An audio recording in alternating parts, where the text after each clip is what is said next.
ಭಾಳ ಅದ್ಭುತವಾಗಿ ಇದು ಕೆಲಸ ಮಾಡುತ್ತೆ ಗಟ್ ಮೈಕ್ರೋಬ್ಸ್ಗೆ.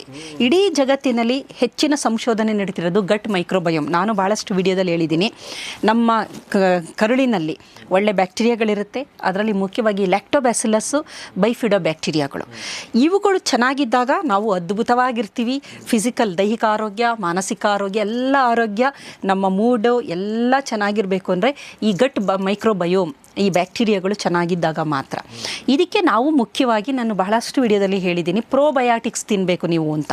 ಪ್ರೋಬಯಾಟಿಕ್ಸ್ ಅಂದರೆ ಮೊಸರು, ಮಜ್ಜಿಗೆ, ಉಪ್ಪಿನಕಾಯಿ, ಫರ್ಮೆಂಟೆಡ್, ಇದು ಪ್ರೋಬಯಾಟಿಕ್. ಇದರಲ್ಲಿ ಈ ಬ್ಯಾಕ್ಟೀರಿಯಾಗಳಿರುತ್ತೆ.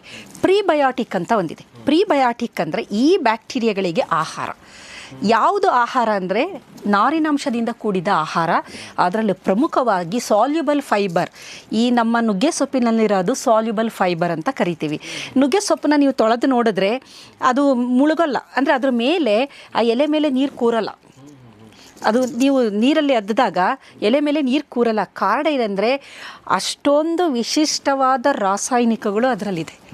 ಅದು ಅದ್ರ ಮೇಲೆ ಈಗ ಕರಿಬೇವಿನ ಸೊಪ್ಪಿನ ಎಲೆ ಮೇಲೆ ನೀರು ಕೂರಿಯಲ್ಲ ನೋಡಿ, ಮತ್ತು ಬಾಳೆ ಎಲೆ ಮೇಲೆ ಕೂರಲ್ವಲ್ಲ, ಆ ಥರ ಸಾಲ್ಯುಬಲ್ ಫೈಬರ್, ಅತಿ ಹೆಚ್ಚು ಫೈಬರ್ ಅಂಶ ಇದರಲ್ಲಿರೋದ್ರಿಂದ ಇದನ್ನು ನಾವು ಸೇವನೆ ಮಾಡ್ತಾ ಬಂದರೆ ನಮ್ಮ ಕರುಳಿನಲ್ಲಿ ಒಳ್ಳೆಯ ಗಟ್ ಮೈಕ್ರೋಬ್ ಡೈವರ್ಸಿಟಿ ಅಥವಾ ವೈವಿಧ್ಯತೆ ಹೆಚ್ಚಾಗೋದ್ರಿಂದ ಅದ್ಭುತವಾದ ಆರೋಗ್ಯವನ್ನು ನಾವು ಪಡಿತೀವಿ.